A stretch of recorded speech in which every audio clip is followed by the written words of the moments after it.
Hello दोस्तों, कैसे हैं आप? उम्मीद करता हूं कि आप अच्छे से होंगे। और आज हम बात करने वाले हैं फ्रिज में जो टाइमर यूज़ होता है, आप देख सकते हो। इसके बारे में आज हम जानकारी देने वाले हैं कि ये इसकी वायरिंग किस तरीके से होती है। और आप ये देख सकते हो, मेरे हाथ में ये वर्लपूल का भी है और ये एलजी का भी है, लेकिन दोनों वायरिंग अलग अलग है। तो ये कैसे वायरिंग होती है और आपको कैसे चेक करना है कि ये सही है या ख़राब है, तो आज हम इसी के बारे में जानकारी देने वाले हैं। तो गाइज़, आप हमारे चैनल पे नए हैं तो हमारे चैनल को सब्सक्राइब कर लें और बेल आइकन को ज़रूर प्रेस कर लें ताकि आपको आने वाली हर लेटेस्ट वीडियो मिलते रहे। तो चलिए वीडियो को स्टार्ट करते हैं। तो सबसे पहले आपको दिखा देता हूँ, ये वर्लपूल का टाइमर है। यहाँ पे देख सकते हो वर्लपूल लिखा हुआ है। और ये जो टाइमर है ये डबल डोर फ्रिज में लगा होता है और ये एक बार कंप्रेसर को ऑन करता है और उसके बाद यहाँ पे देखिए लिखा हुआ है 8 घंटा और 7 मिनट। ठीक है, 8 आवर्स 7 मिनट के बाद वो हीटर को ऑन करता है। ठीक है, और इसी तरीके से ये भी टाइमर है, ये एलजी में यूज होता है। तो यहाँ पर भी देखिए, ये जो टाइमर है ये 9 आवर्स 40 मिनट पे हीटर को सप्लाई देता है। बाकी जो 9 घंटे रहते हैं वो सप्लाई देता है कंप्रेसर को। ठीक है, अब इसको हम चेक कैसे करेंगे कि ये जो है सप्लाई कंप्रेसर को दे रहा है या हीटर को दे रहा है, और क्या ये टाइमर अभी सही है या ख़राब है। तो इसमें आप देख सकते हो। तो गाइज़, यहाँ पे देख सकते हो एक पिन हमारा यहाँ पे दिया हुआ है और यहाँ पे 4 नंबर दिया हुआ है, यहाँ पे 3 नंबर दिया हुआ है और यहाँ पे 2 नंबर दिया हुआ है। ठीक है, तो ये तो आप देख लिए कितना नंबर दिया हुआ है। इसी तरीके से इस टाइमर में भी दिया हुआ है। ये वर्लपूल का टाइमर है, इसमें देखिए दिया हुआ है 1 नंबर और 2 नंबर, 3 नंबर, 4 नंबर। तो 1 नंबर जो होता है वो हमेशा उसमें न्यूट्रल जाता है। यहाँ पे देखिए जो न्यूट्रल देने के लिए कनेक्टर दिया हुआ है वो एकदम साइड में दिया हुआ है। ठीक है, तो ये हम समझ जाएंगे कि ये न्यूट्रल है। बाकी ये तीनों हमारा फेस पे काम करता है। ठीक है, और उसके बाद जो है यहाँ पे देखिए ये जो टाइमर है इसमें भी जो ये तीनों पिन है और ये एक जो पिन है जो 1 नंबर, ये और ये तीनों पिन के बीच में गैप दिया हुआ है। ये देखिए काफ़ी गैप है। तो इससे हम ये समझ जाते हैं कि ये हमारा न्यूट्रल है और ये तीनों फेस पे काम करता है। ठीक है, और न्यूट्रल जो है हमारा डायरेक्ट जाता है मोटर में। इसके अंदर एक छोटी सी मोटर लगी होती है, ये आप देख सकते हो, काला काला मोटर है। ठीक है, तो इसमें सप्लाई जाता है डायरेक्ट और ये जो है हमारा फेस पे काम करता है। तो टाइमर का एक रूल है कि कभी भी आप टाइमर अगर आप चेक करते हो डायरेक्ट सप्लाई देके, तो यहाँ पे देखिए, यहाँ पे 1 नंबर में आपको न्यूट्रल देना है और 2 नंबर में 3 नंबर में आपको फेस देना है। बाकी ये जो 2 नंबर और ये 4 नंबर होता है ये हमारा कंप्रेसर के लिए होता है और एक हीटर के लिए होता है। ठीक है, तो इसको हम कैसे पहचानेंगे कि कौन सा हीटर के लिए है और कौन सा कंप्रेसर के लिए है। अब इस टाइमर में देखिए, यहाँ पे देखिए 4 नंबर दिया है और 3 नंबर दिया है। ठीक है, और 2 नंबर दिया है। 3 नंबर में हमारा फेस जाएगा और जो 4 नंबर है वहाँ से हमारा कंप्रेसर आउट होगा और 2 नंबर से हमारा हीटर आउट होगा। लेकिन इसमें जो है उसका उल्टा रहेगा। तो ऐसा ज़रूरी नहीं है कि 4 नंबर से कंप्रेसर जाए और 2 नंबर से हीटर जाए। कहीं पे 2 नंबर से कंप्रेसर जाता, कंप्रेसर के लिए सप्लाई जाता है और कहीं पे 4 नंबर से हीटर के लिए जाता है। तो चलिए इसको हम पहचानेंगे कैसे कि कंप्रेसर का सप्लाई कौन सा है और हीटर का सप्लाई कौन सा है। तो इसके लिए हम लोग क्या करेंगे, इस पे हम लोग सप्लाई देंगे और देखेंगे कि मैक्सिमम जो सप्लाई छोड़ता है, मतलब ज़्यादा टाइम तक सप्लाई किस पिन पे छोड़ के रखता है, 2 नंबर पे या 4 नंबर पे। जिस पिन पे मैक्सिमम सप्लाई छोड़ के रखता है वो सप्लाई हमारा समझिए कंप्रेसर के लिए है। और जिस पिन पे सिर्फ जो है टाइमर का मोटर घुमाने पे अगर कट करके आवाज़ आता है और सप्लाई चेंज होती है सिर्फ 10 और 12 मिनट के लिए, वो समझिए कि हमारा हीटर के लिए है। ठीक है, तो चलिए ये दोनों में सप्लाई देते हैं और सप्लाई दे करके हम लोग चेक करेंगे कि हमारा 2 नंबर जो है हीटर का है या 4 नंबर कंप्रेसर का, या 4 नंबर हीटर का या 2 नंबर कंप्रेसर का है। तो चलिए इसमें हम लोग सप्लाई पहले दे देते हैं।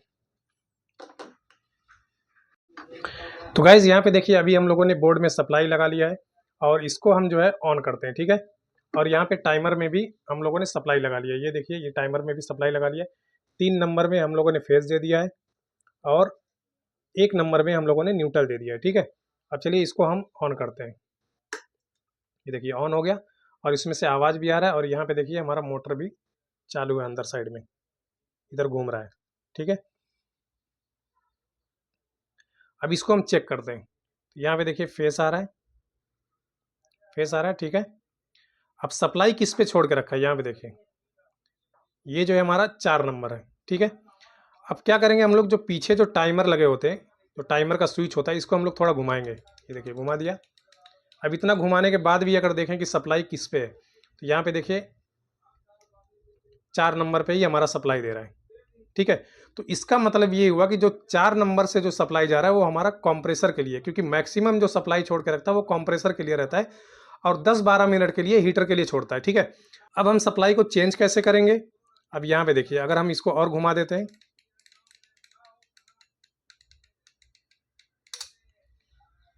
देखिए 2 बार हो गया इसमें, फिर से इसको करते हैं, फिर से 2 बार हो गया, 1 बार होना चाहिए, ये देखिए, ठीक है। अब ये सप्लाई चेंज होना चाहिए, अगर चेंज होता है तब तो समझ लीजिए कि टाइमर सही है, और अगर चेंज नहीं होता है तो फिर टाइमर खराब है। तो अब यहाँ पे फिर से हम 4 नंबर में चेक करेंगे, तो यहाँ पे सप्लाई नहीं बता रहा है, ठीक है। और यहाँ पे देखिए सप्लाई इस पे आ गया, किस पे?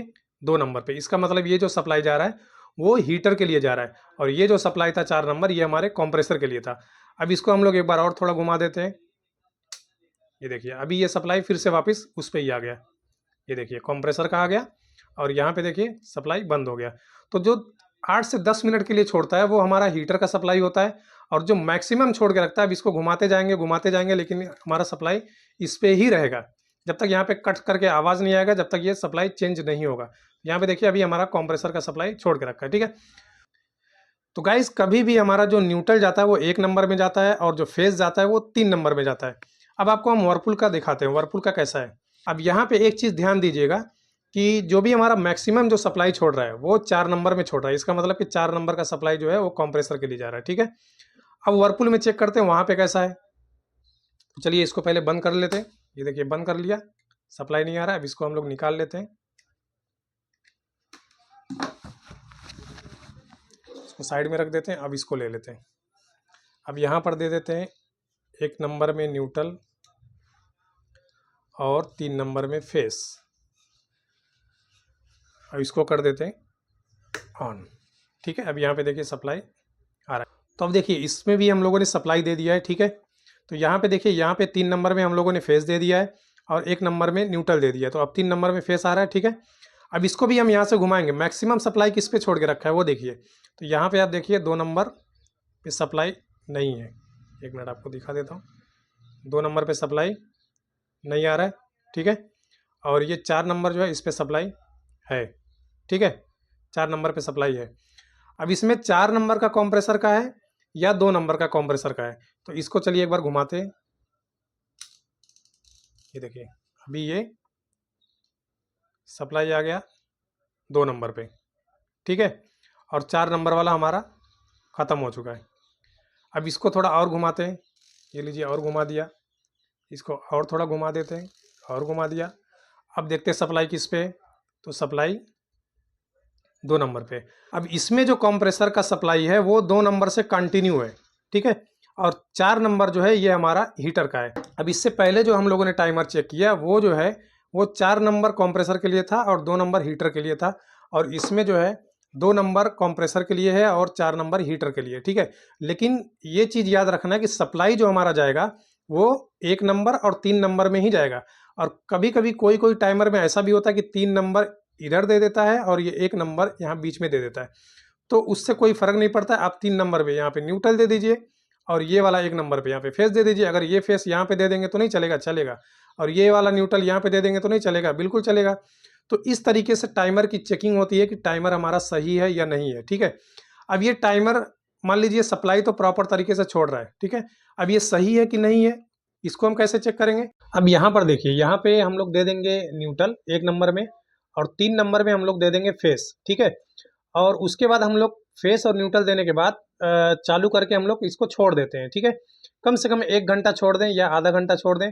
आधे घंटे बाद या 1 घंटे बाद आपको ये जो है घूमते हुए नजर आएगा। यहाँ पे हम लोग पेन का मार्किंग दे दिए, ये देखिए ये पेन का मार्किंग दे दिए, ये रेड कलर का, और इसमें जो है खांचा बना हुआ है, ठीक है।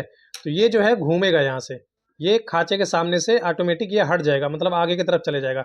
अगर आगे की तरफ जाता है तो प्रॉपर तरीके से हमारा काम कर रहा है, और अगर आगे की तरफ नहीं जाता है तो समझिए कि प्रॉपर तरीके से काम नहीं कर रहा है।